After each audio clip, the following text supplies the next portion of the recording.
반갑습니다. 오늘 함께 공부하실 부분은 정전 제1총서편 제1장 개교의 동기 이제 함께 공부하겠습니다.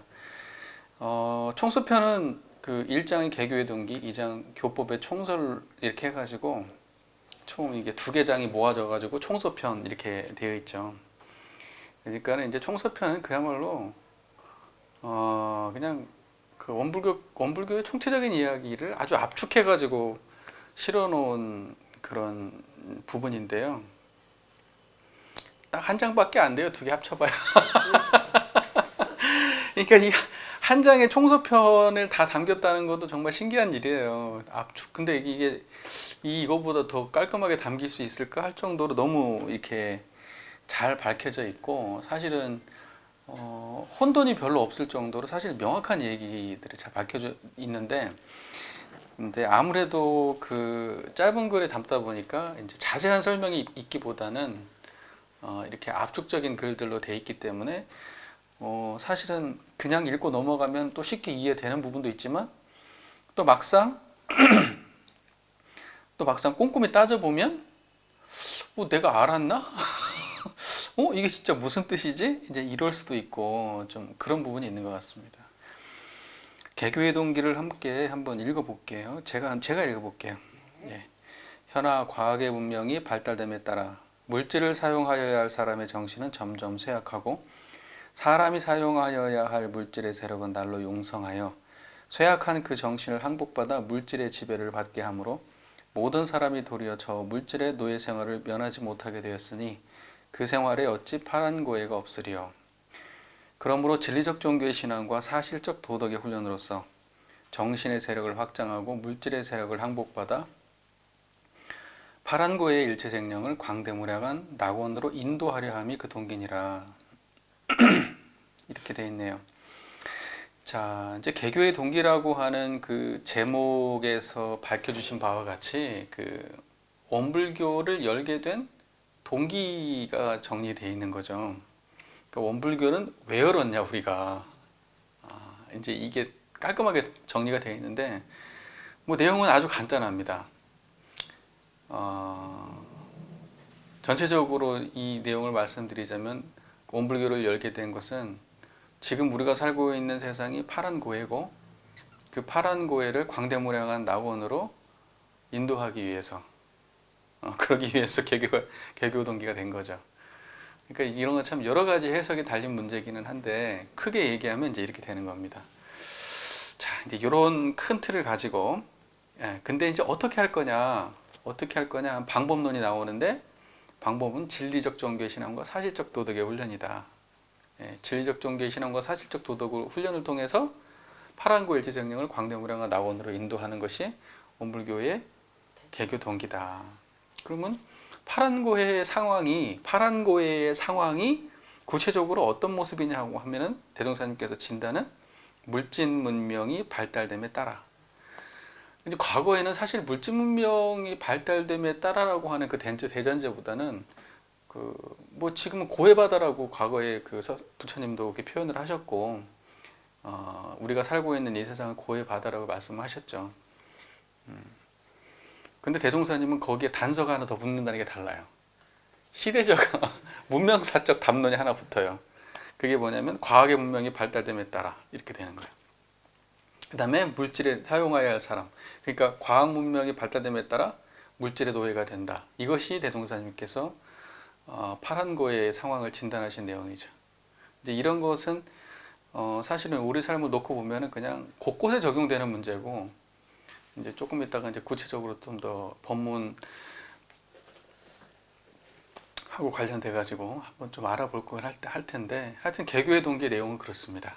개교의 동기의 내용은, 그러니까 개교의 동기의 내용 하나만 알면 그냥 원불교의 존재 이유는 분명한 거예요. 그냥 물질 문명 시대, 물질 개벽 시대에 우리의 정신은 그거에 노예가 되고 속박되고, 그러므로 파란 고해가 되고, 이 파란 고해를 광대무량한 낙원으로 인도하는 것이 개교의 동기인데, 우리 개교의 목적이기도 하고 동기이기도 한데, 방법은 뭐냐?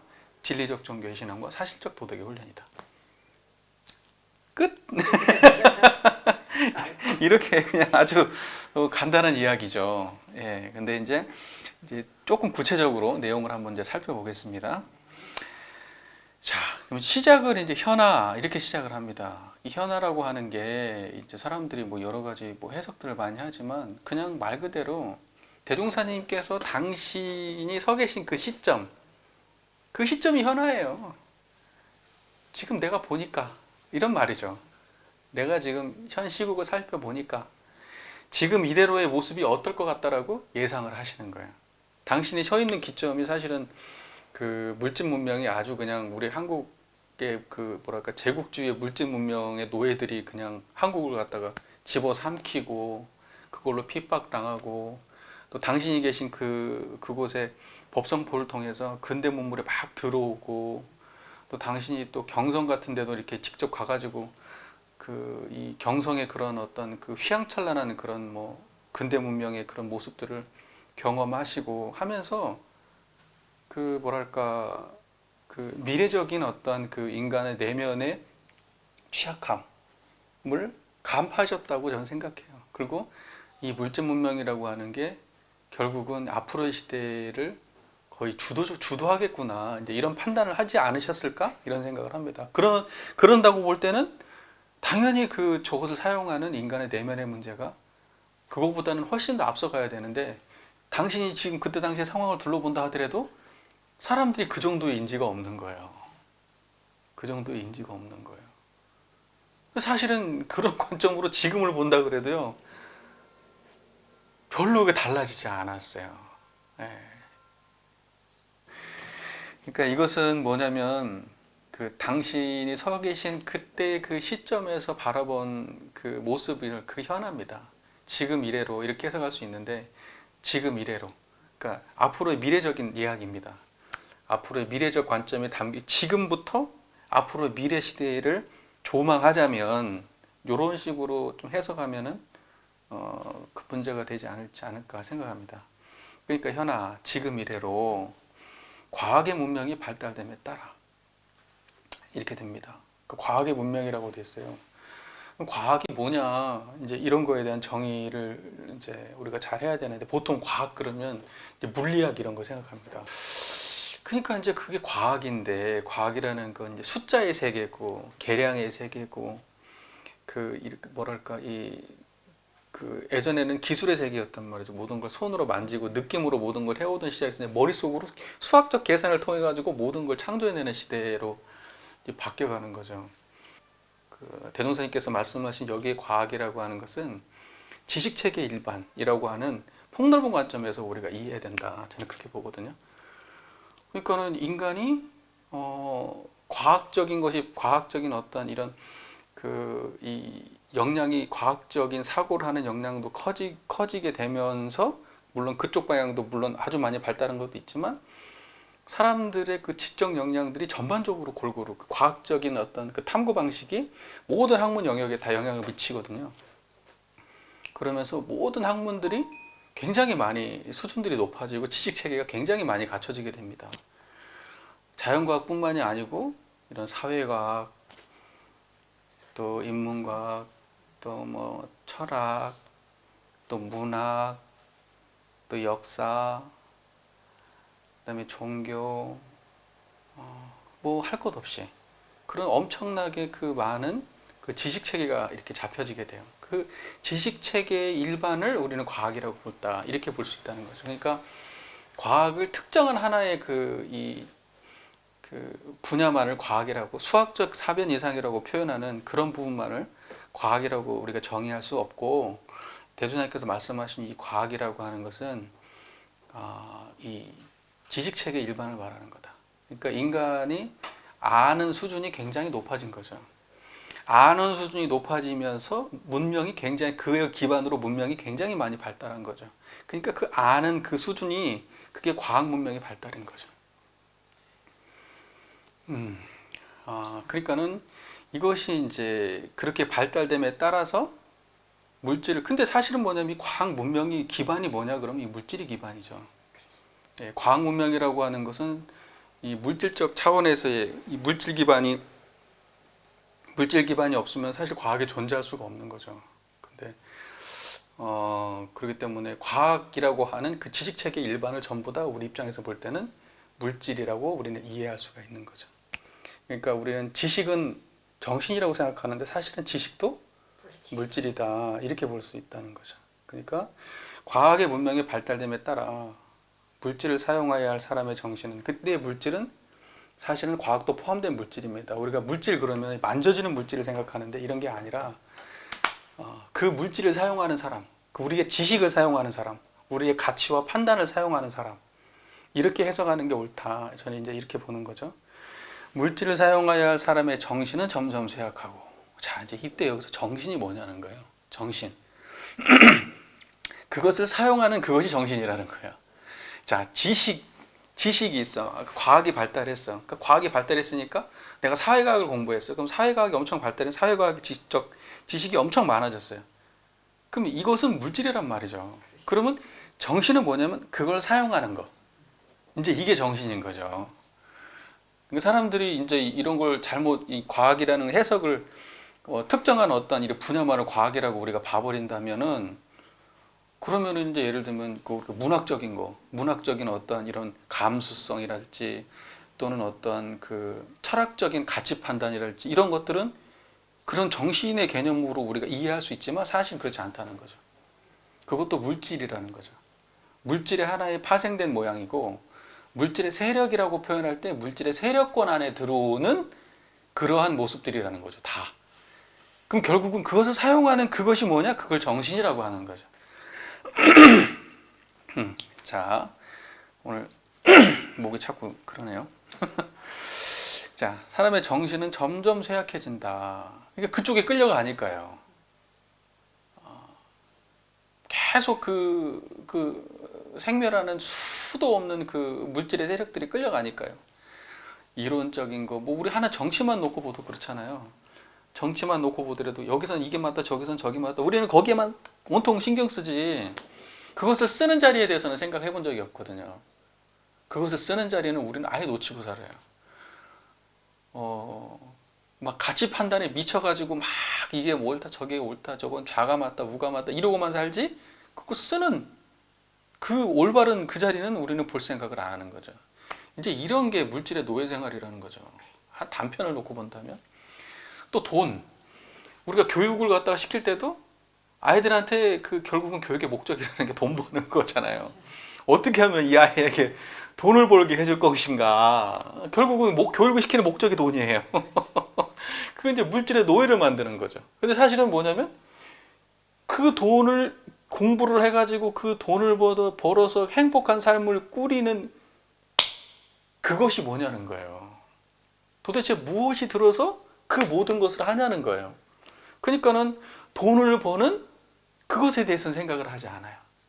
공부를 하는 그것에 대해서 생각하지 않는다는 거죠. 행복을 원하는데 행복을 원하는 그 당처는 생각해 보질 않아요. 이제 이런 게 문제가 되는 거죠. 또 우리가 무슨 환경 문제를 한다. 또 인종 문제, 또 국가 간의 그런 어떤 경제적 세력 다툼, 정치적 세력 다툼, 결국 돈 문제죠. 그리고 그런 문제에 대해 직면했을 때 우리는 항상 그러한 시비 판단에만 올인하고 사는 거예요. 거기에 뭐가 있을 거라고 생각하면서. 그래서 사실 그것을 운전하고 있는 당처를 볼 생각은 안 하는 거죠. 이제 그런 게 이제 사실은 그 물질 문명의 노예적인 모습의 단면이죠. 사실은 이러한 기본적인 그 이해 방식을 가지고 우리가 살고 있는 세상을 다 돌아본다면 우리가 살고 있는 이 세상이 돌아가는 방식이라는 게 그냥 물질이 가진 물질의 그 인력에 의해서 이리 갔다 저리 갔다 끌려다니는 완전히 물질의 노예 생활을 하고 있는 것이라고 하는 것을 별로 어렵지 않게 알 수 있죠. 그러니까 이런 것이 바로 통찰이라는 거죠. 이런 것이 바로 진리적 통찰이거든요.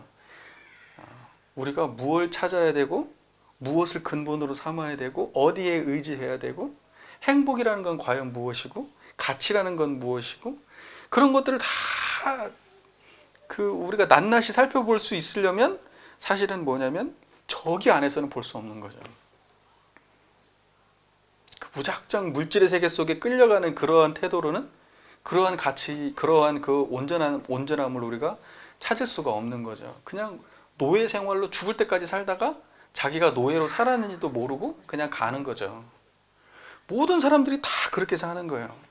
사람들이 개성을 추구해야 된다고 얘기하지만 사실은 그 개성도 타인의 욕망을 따라하는 것밖에 안 되는 거고, 유행을 쫓는다고 하지만 그 유행도 타인의 욕망을 쫓아가는 것밖에 안 되는 거고, 우리가 이것이 옳다 저것이 옳다라고 얘기하지만 그것도 누군가가 정해놓은 걸 쫓아가는 것밖에 안 되는 거고, 돈이 가치가 있다, 돈을 벌어야 된다, 좋은 대학을 가야 된다, 뭐 해야 된다 얘기하지만 그것도 뭐냐면 사회가 규정한 어떤 물질적인 어떤 이런 방향 노선에 그냥 그냥 거기에 묻어서 그냥 타고 가는 그냥 노예 생활에 불과한 거죠. 그러니까 대종사님의 이 통찰이라고 하는 것은 굉장히 광범위한 통찰이고, 사실은 이게 현아라고 해서 지금 이래로의 통찰이 아니라 사실은 그 전부터도 우리 인간은 그래왔단 말이죠. 많이 가진 대로, 조금 가진 대로, 권력이 큰 대로 작은 대로 우리 인간은 계속 그래왔던 거예요. 그러니까는 인간이 많이 안다고 하는 거, 인간의 역량이라고 하는 것이 결코 우리 우리가 가진 정말 그 인간의 최대한 가치를 온전하게 구현하는 모습은 아니라는 거죠. 근다고 해서 그것이 버릴 거냐? 그런 얘기는 전혀 아니죠. 그것과 함께 더불어 해야 할 이것을 놓쳐서는 안 된다라고 하는 대종사님의 말씀이지, 뭐 그러니까 저것은 가치 없다, 이런 얘기는 또 전혀 아니란 말이에요. 우리가 지금 우리 인류를 놓고 봤을 때 우리 인류가 사실은 물질 문명과 정신 문명이 정말 조화를 이룬 시기가 과연 얼마나 될까 따지고 보면, 산업사회 이전에 우리 인간의 삶이라고 하는 것은 정말 끊임없이 그 물질의 부족함 속에서 살았던 거죠. 이 지식체계 일반을 말했잖아요. 그러니까 과학적 지식체계 일반을 과학이라고 하니까 제가 그런 의미로 이제 과학이란 말 씁니다. 그러니까 과학이라고 하는 것은 특정한 한 분만을 말하는 게 아니고, 그러니까 그 과학적인 것이 인간한테 굉장히 부족했던 시기가 있었고, 그것이 어느 순간 과학이라는 것이 우리 인류를 갖다 물질 문명의 풍족함으로 이끌었고, 그 과정에서 우리는 무언가를 계속 잊어버리고 살게 되는 거죠. 그럼 과거에 부족했던 시절에는 그것이 풍족했었냐? 또 그렇게 볼 수도 없어요. 엄밀하게 얘기하면. 그러면 이제 미래에는 그러면 그것이 문제가 해결되니까, 그러면 이 인간이 너그러워지니까 그러면 내면도 그러면 뭐가 좋아지겠거니? 그러지 않을 거라는 거죠.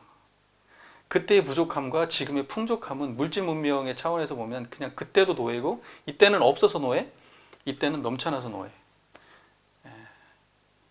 조금 없다가 조금 생기면 얼마나 왔다 갔다 하면서 인생을 살았겠어요. 이때도 마찬가지. 지금은 풍족하다고 하지만, 상대적으로는 풍족하지만 사실은 뭐냐면 내적으로는 그렇지 않죠. 우리가 지금 먹고 있는 건 과거 임금이 먹는 거에 비하면 어마어마하게 잘 먹는 건데, 과거의 임금의 수라상 같은 거 뭐 우리가 맘만 먹으면 가볍게 그런 건 먹을 수 있잖아요. 예, 비교할 수도 없죠. 그런 시대를 살고 있는데도 우리는 부족한 거야. 항상 부족합니다. 이게 물질의 노예죠. 그러니까 물질의 노예적 현상을 우리가 찾자고 하면 한도 끝도 없어요. 결국은 뭐냐면 온전함, 내 안에 원래 기본적으로 갖춰졌던 그 온전함을 회복하지 않으면 이것은 불가능한 일이고, 내 안에 온전함을 회복했다 하면 그때는 그러면 물질 문명이 필요가 없냐? 그때 선용할 수 있다는 거죠. 선용할 수 있다는 거죠. 이제 끌려다니지 않는다는 거죠. 거기에 일희일비하지 않는다는 거죠.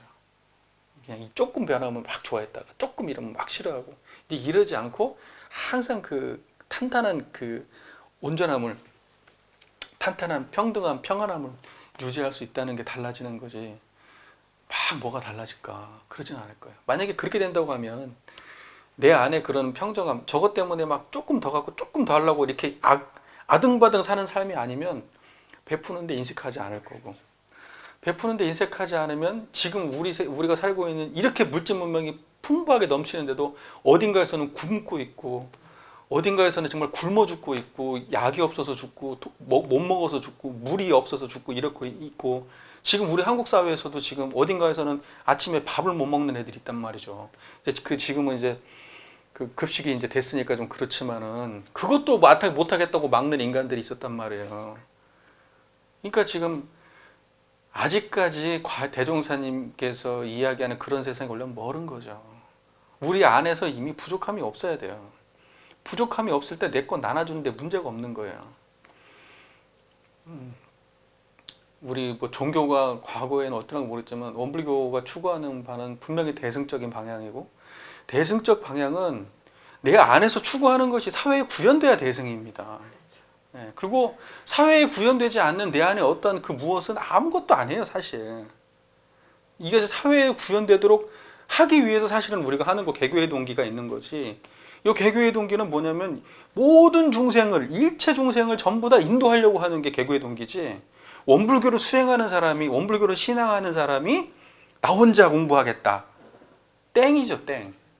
우리가 모여가지고 맨날 뭐 이렇게 명상을 하네, 그냥 행복하네, 행복하네, 잡념이 없네, 평온하네, 이런 이야기는 하고 있어갖고는 아무것도 안 되는 거예요. 그런 것은 빨리 정리하고 넘어가야지. 우리가 이런 쌍을 신앙에 드는 거 수행의 표본으로 바뀔 때 결국 그거 하나 하자고 밝혀놓은 게 아니란 말이죠, 우리 교법이. 그것은 빨리 정리하고 이 세상을 갖다가 맑고 훈훈하게 만드는 대로, 이 일체중생을, 파란고의 일체중생을 광대무량한 낙원으로 인도하는 대로 바로 투신하자고 지금 만든 교법이란 말이죠, 우리 교법이. 그러니까 우리 교단에서도 빨리 좀 정신 차려야 돼요, 많은 면에서. 그러니까는 지금 우리 교단에서 지금 이런 거 있잖아요. 앞으로 교단의 방향을 어떻게 잡아갈 거냐. 그럼 개교의 동기를 보고 연마하면 답이 나오는 거예요, 사실은. 우리가 지금 교법 해석을 어떻게 했느냐, 또 우리가 지금 어디에다 힘을 쓰고 사느냐. 우리 교단 안에서 지금 사람을 모으려고 애를 쓰는데 지금 막 노후화되고 있고, 시대가 지금 전부 다 사람이 지금 젊은 사람들이 없고, 이 사람들은 교훈에 관심 없고, 그런데 우리는 그 사람들을 어떻게 돌려놓을까 지금 이러고 아등바등하고 있지만, 사실 이럴 때일수록 세상을 향해 나가야 되거든요. 우리가 실제적으로 내가 몸으로 투신하지 못한다 그러면 내 계좌이체, 그 뭐죠 그거? 계좌이체라도, 계좌이체라도 해가지고 다른 이 세상을 위해서 일할 수 있도록 우리가 경제적 도움이라도 줘야 된단 말이에요. 그게 크든 작든 그런 일이라도 우리 교단이 나서야 된다. 교도님들한테 교당에 헌금금 많이 내세요, 이렇게 얘기만 하지 말고, 교당에 헌금금 조금 덜 내시고 차라리 우리 교단에서 아프리카를 돕는 모임이라든지, 어디 뭐 지금 봉공에 어디 뭘 돕는다든지, 어디 세계 어떤 피해가 생겼으면 거기에 조금이라도 헌금을 하고, 또는 우리 교단에서 하지 못하는 일을 다른 데서 하고 있으면 거기다도 좀 하고, 그게 우리가 가야 될 길이다, 저는 그렇게 생각하거든요. 그리고 정치적으로도 깨어 있어야 되고, 결국 우리가 가야 될 바는 아픈 사람이 없어야 돼요. 소외받는 사람이 없어야 되고, 이게 낙원 세상이에요. 그러니까 우리가, 어떤 사람이 예를 들면 의지가 박약해가지고 지금 우리 신자유주의 세상은 모든 건 네 책임이라는 거 아니에요. 사회가 그렇게 만들었다는 건 논의를 안 해요. 근데 대종사님 것은 안 그러거든요. 우리가 그런 사회를 만들어야 된다고 얘기하거든요. 누군가가 의지가 없고 부족하고 뭔가 그래요. 그럼 이 사람은 무조건 그냥 얘가 지은 잘못이냐, 인과적으로 얘 혼자 잘못이냐. 걔를 그렇게 만든 것은 사회적인 문제가 상당히 있는 거예요. 함께 있는 거지 일방적으로 한 사람만의 잘못은 아닌 거예요. 그러면 얘의 잘못에 대해서 사회가 일정 부분 책임을 져야 돼요.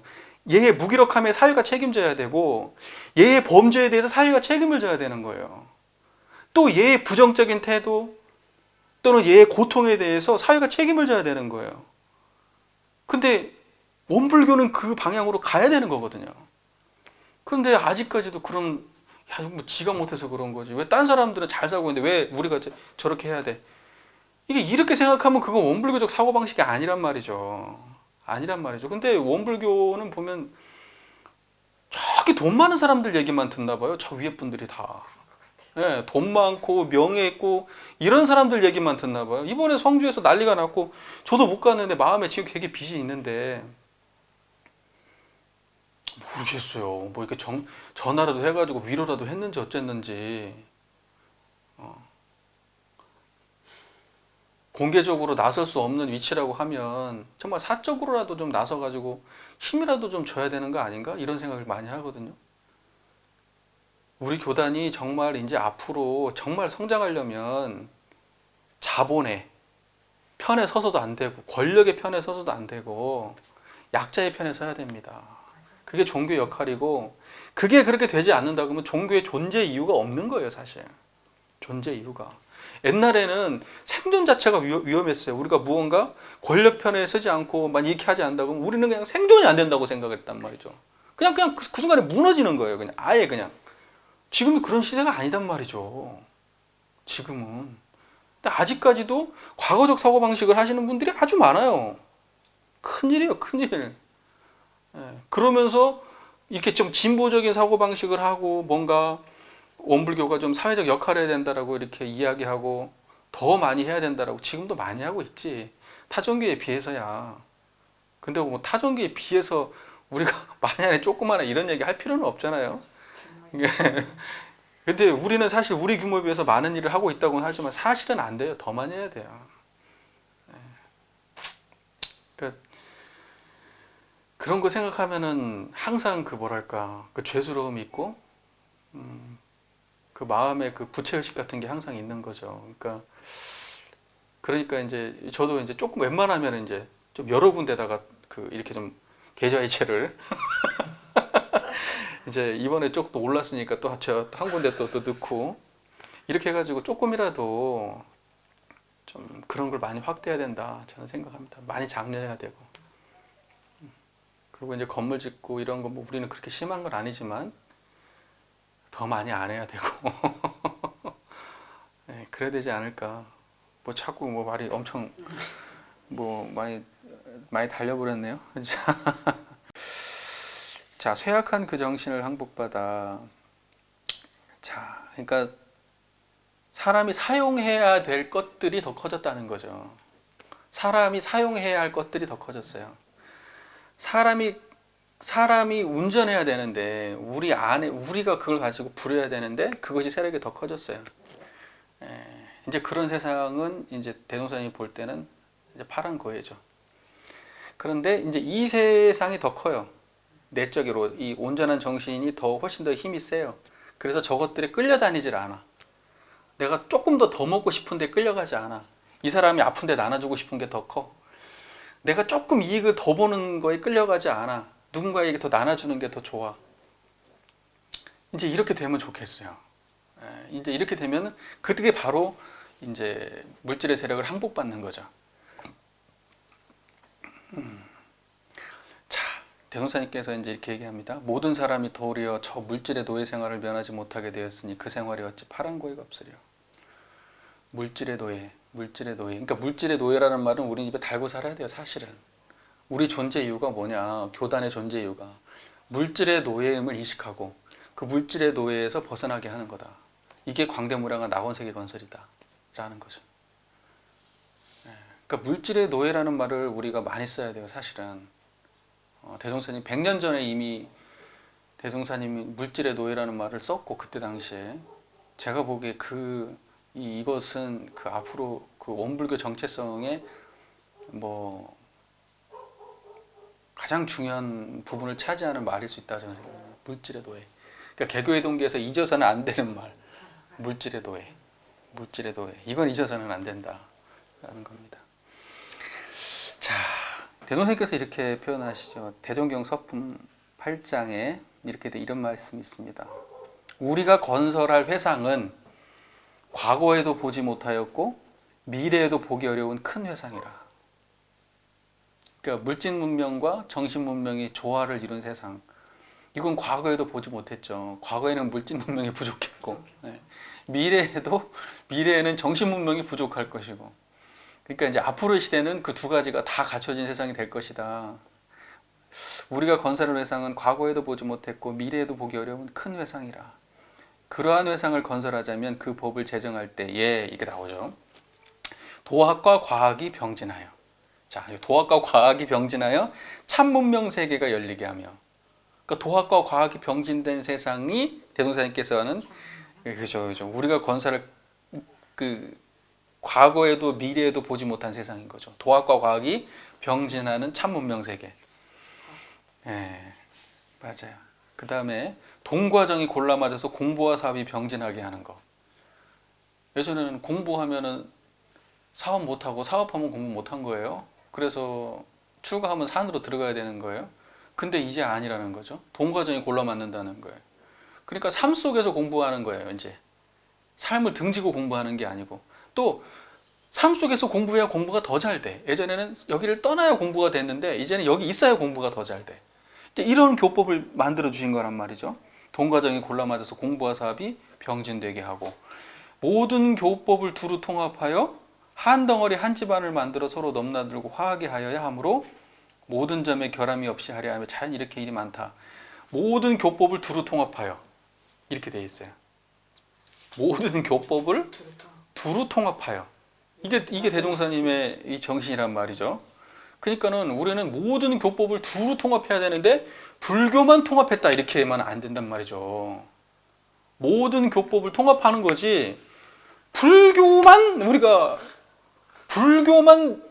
이렇게 받았다, 이게 원불교가 아니죠. 원불교는 모든 교법을 두루 통합하고 불법을 주체 삼은 거예요. 불법이지 불교가 아니고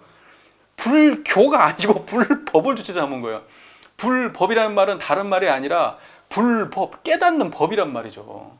원불교 할 때는 진리를 깨닫는, 그렇죠. 근데 불법 그러면 깨닫는 법이에요. 그게. 그러니까는 깨닫는 법을 주체 삼는 게 원불교란 말이죠.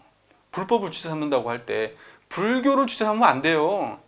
불교는 대종사님이 엄청 비판했어요. 제도로서의 불교를 대종사님처럼 그렇게 신랄하게 비판을 해대는 그런 성자가 있었을까? 이거 성자를 놓고 보면요, 과거에 수없이 훌륭한 성자들이 많이 있었지만 저렇게 싸그리 그냥 하나의 종교를 심하게 비판하고, 또 비판함과 동시에 그렇게 모든 종교의 성자를 존중하고 모든 성자의 그 교법을 존중한 그러한 성자가 있었을까? 글쎄요, 제가 보기에는 그렇게 그런 성자는 없었을 것 같아요. 대종사님은 비판을 신랄하게 비판했어요. 근데 그때 그 비판의 내용이 뭐냐면 제도로서의 종교예요. 제도로서의 종교. 우리가 이걸 착각하면 안 되거든요. 그러면 대종사님은 뭘 존중했냐? 그분의 깨달으심 그 자체는 굉장히 존중했단 말이죠. 그 인물을 굉장히 존중했어요. 그 깨달으신 본의에 대해서는 굉장한 존중이 있었어요. 하지만 그 후대에 나온 사람들이 그 제도화시키고 뭔가 틀에 갇혀지고 이러면서 그분의 본의를 훼손하는 거에 대해서 비판하신 거죠. 예, 그러니까 이것을 갖다 개념적으로 나누자면 제도로서의 불교는 비판하셨고 불법, 깨닫는 법 그 자체는 존중하셨어요. 그러니까는 그 관점은 불교뿐만이 아닐 거예요. 유교, 도교, 기독교도 다 마찬가지일 거라고. 대종사님이 지금 만약에 살아계셨다고 한다 그러면 그 종교들을 가만 놔뒀을까요? 비판할 거는 굉장히 비판했을 거예요. 그리고 존중할 것은 굉장히 존중했을 거라고. 저는 그게 대종사님의 태도라고 기본적으로 생각하거든요. 그러니까 여기서도 분명히 이렇게 됐어요. 모든 교법을 두루 통합하여.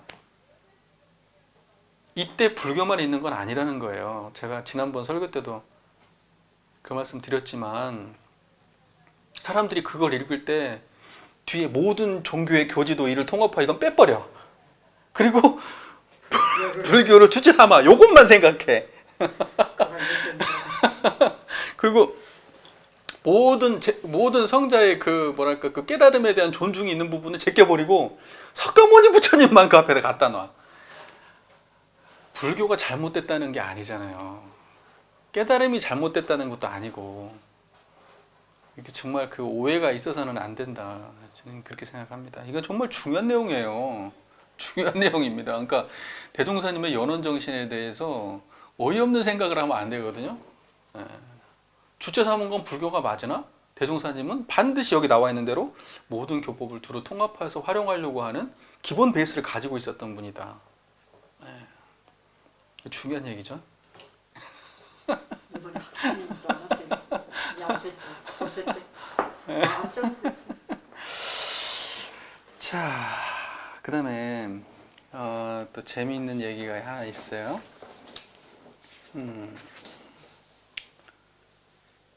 자, 이게 지금 우리가 현하, 이제 이걸 어떻게 해석할 거냐라고 할 때 현하한 게 지금 미래로 대종사님께서 바라보시는 내가 지금 세상을 바라보니 이제 이렇게 해석하면 이제 원만할 것 같은데 약간 구체적인 말씀이 있어요.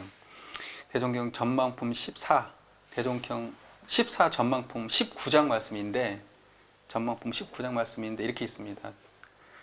지금은 묵은 세상의 끝이요 새 세상의 처음이 되며 이런 표현이 있어요. 지금은 묵은 세상의 끝이요 새 세상의 처음이 되어 시대의 앞길을 추측하기가 퍽 어려우나 오는 세상의 문명을 추측하는 사람이 어찌 든든하지 아니하며 즐겁지 아니하려. 대종사님께서 지금 서가지고 교법을 피시는 그 순간에 이 심정일 것 같아요. 이런 느낌이 들어요. 그러니까 묵은 세상은 끝내고 이제 새 세상이 돌아와. 근데 예측하는 게 간단하진 않아. 그런데 돌아오는 문명 세상을 예측하는 사람은 어찌 그게 든든하고 즐겁지 않겠냐. 예측하는 사람은 앞으로의 세상을 미리 예측하는 사람을 어려운 건 사실이지만 그것을 헤아려보고 예측하고 하는 그런 통찰을 가진 사람 입장에서 볼 때는 그것이 뭐냐면 든든하고 즐거운 일인 거예요. 그러니까 대종사님이 미래 시대를 바라보는 마음이 든든하고 즐거웠을 것 같아요. 예, 희망적이었던 거. 그러니까 미래 시대를 희망적으로 바라보신 분은 대종사님 미래 시대를 희망적으로 바라보지 비관적으로 바라보신 성자가 아니다 라는 거예요. 그리고 대종사님이 바라보는 미래 세상은 아까 얘기했던 것처럼 물질 문명과 정신 문명이 이게 서로 이렇게 완벽한 조화를 이루는 완벽한 세상인 거야. 대종사님이 바라보는 미래 세상은 당신이 꿈꾸는 세상이죠. 근데 그거 되게 만들려면 지금 우리가 그 일을 해야 되거든요. 우리가 완전히 물질의 노예잖아요. 지금 교단에서 판단을 내리는 것도 물질의 노예적 판단을 내리고 각 교당에서 교무님들도 물질의 노예에 휩싸인 판단을 하고 물질의 노예에 휩싸인 기도를 하고 교도님들도 물질의 노예적인 모습으로 와가지고 기복을 하고 이러고 있잖아요. 지금. 그러니까 참. 자, 그러니까 묵은 세상의 끝이요 새 세상의 시작이다. 그러니까 이게 현아예요. 내가 지금 딱 서 있는데 보니까 묵은 세상은 끝났다. 그리고 새 시대가 시작된다. 새 시대는 어떤 세상이냐? 어떤 교법, 물질과 정신이 조화를 이뤄야 되고 이사가 병행해야 되고 이런 얘기가 쫙 나오는 거죠. 아까 앞에서 말씀하신 대로 도학과 과학이 병진하고 동과정이 골라맞아서 공부와 사업이 병진되고 모든 교법을 두루 통합해서 이런 얘기 나오는 거예요. 이게 당신이 살고 있는 딱 시대를 예측할 때 당신의 그 뭐랄까 떳떳하고 그 즐거운 그 마음이 이게 다 있는 거예요. 그러면서 교법을 만드실 때 당신이 얼마나 행복했겠냐고. 그런 앞으로 문명한 시대를 바라보면서 대종사님께서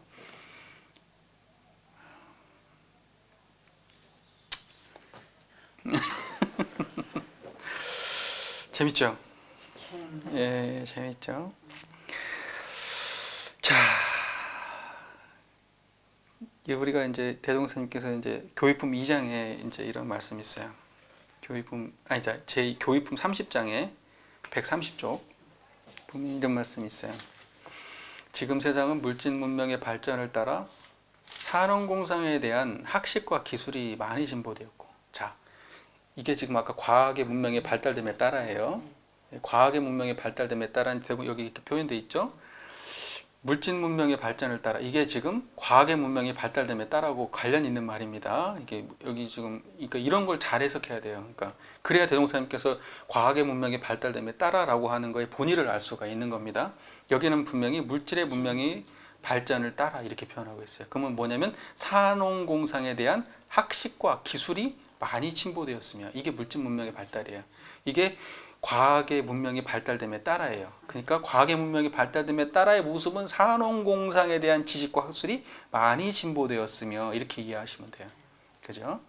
생활기구도 많이 화려해졌으므로 생활기구 이때 생활기구는 뭐 전자제품부터 시작해가지고 자동차부터 시작해가지고 우리 삶에 모두 필요한 것들이 굉장히 많이 발달했다.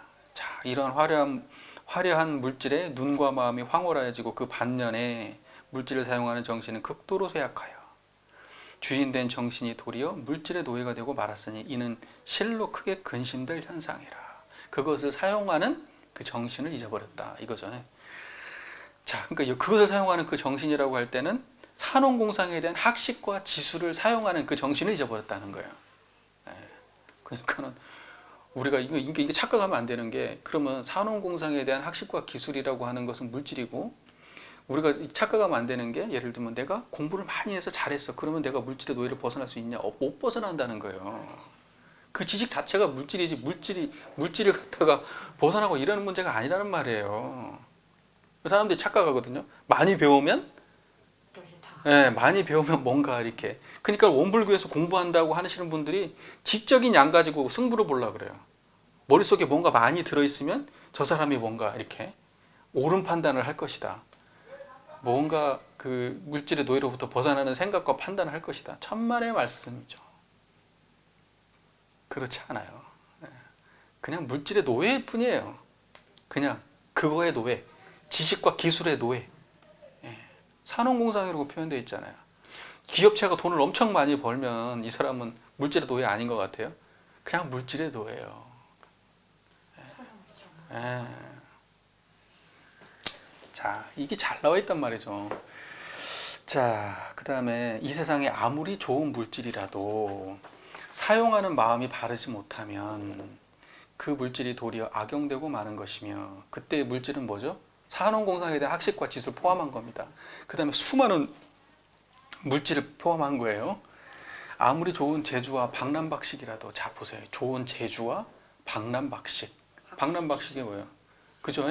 박람박식이라는 게 얼마나 많이 아냐는 거 아니에요. 넓고 많이 알아. 이게 박람박식인데, 그 사용하는 마음이 바르지 못하면 이때 뭐냐면 이 좋은 재주와 박람박식도 물질이란 말이에요. 물질의 세력이에요. 이것도 지금 대중사님께서는 과학의 문명이 발달됨에 따라 물질, 과학의 문명이 발달되면서 따라 그 늘어난 물질이란 말이죠. 그게 박람박식이에요. 많이 아는 거, 넓게 아는 거, 다 물질의 세력입니다. 재주와 박람박식이 도리어 공중에 해독을 주게 되는 것이며, 많이 아는 놈들이 죄 짓잖아요. 큰 죄는 지금 뭐 검찰부터 시작해가지고 진짜 많이 아는 놈들이 죄는 다 짓거든요. 기자 막 정말 진짜 이게 정말 언젠가 바닥을 치겠지. 아무리 좋은 환경이라도 그 사용하는 마음이 바르지 못하면, 환경이 좋아, 돈도 많고 지식도 풍부하고 모든 게 다 좋아. 근데 그 마음이 바르지 못하면 그 환경이 도리어 죄업을 돕지 아니하는가.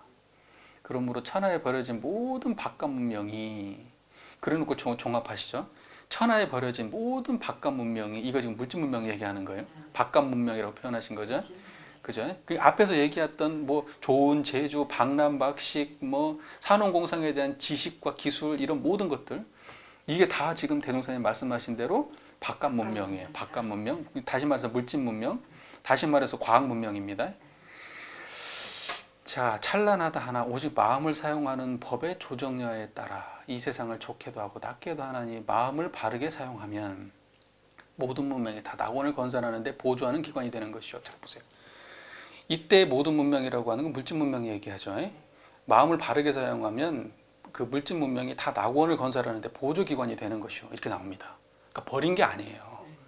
마음이 주가 돼가지고 물질 문명을 선용해가지고 이 낙원 세상을 건설하는데 보조로 써야 된다는 얘기를 하는 거예요. 자, 마음을 바르게 사용하지 못하면 모든 문명이 도리어 도둑에게 무기를 주는 것과 같나니라. 그죠? 아무리 많이 배웠든 아무리 똑똑하든 전부 다 이것은 도둑에게 무기 주는 격이다. 이렇게 표현하시는 거죠. 그러므로 그대들은 새로이 각성하여 이 모든 법의 주인이 되는 용심법을 부지런히 배워서 천만경계에 항상 자리이타로 모든 것을 선용하는 천만경계 항상 자리타로. 이게 우리가 어떤 걸 사하든지 자리타. 이게 뭐냐면 자리타라고 하는 것이 그게 우리가 이론상을 깨치면 자타가 없는 자리잖아요. 낙원 세계는 다른 게 아니에요. 자리타예요. 그러니까는 이 세상에 고통이 있는 곳이 있어. 근데 그게 그냥 아무렇지도 않아. 그럼 자리타가 아니란 말이죠. 그러니까 결국은 이 세상을 평등 세상 만든다고 할 때 기반이 뭐냐? 자리타예요. 지식을 쓰는데 그 지식은 어떻게 써야 돼요? 자리타로 써야 되는 거예요. 그 자리타라고 하는 것이 사실은 뭐냐면 그 낙원 세계의 가장 기반이에요. 기반. 자, 천만경계 항상 자리타로 모든 것을 선용하는 마음의 조종사가 되며, 자, 용신법을 써가지고 자리타를 구현하면 이것이 마음의 조종사라는 거죠. 그러니까 뭐냐면 자리타를 쓸 수 있냐 없냐, 이거 용신법을 제대로 한 사람이냐 못한 사람이냐, 이게 지금 가리를 내는 아주 중요한 기반이 자리타라는 말이야. 그 조종 방법을 여러 사람에게 교화하여 물심양면으로 한 가지 참 문명 세계를 건설하는 데 노력할지. 이게 그대로 개교의 동기를 다르게 표현하신 거예요. 그대로 다르게 표현하신 내용이야. 그러니까 그대로 하시는데 조금 다르게 표현을 그대로 하신 거죠.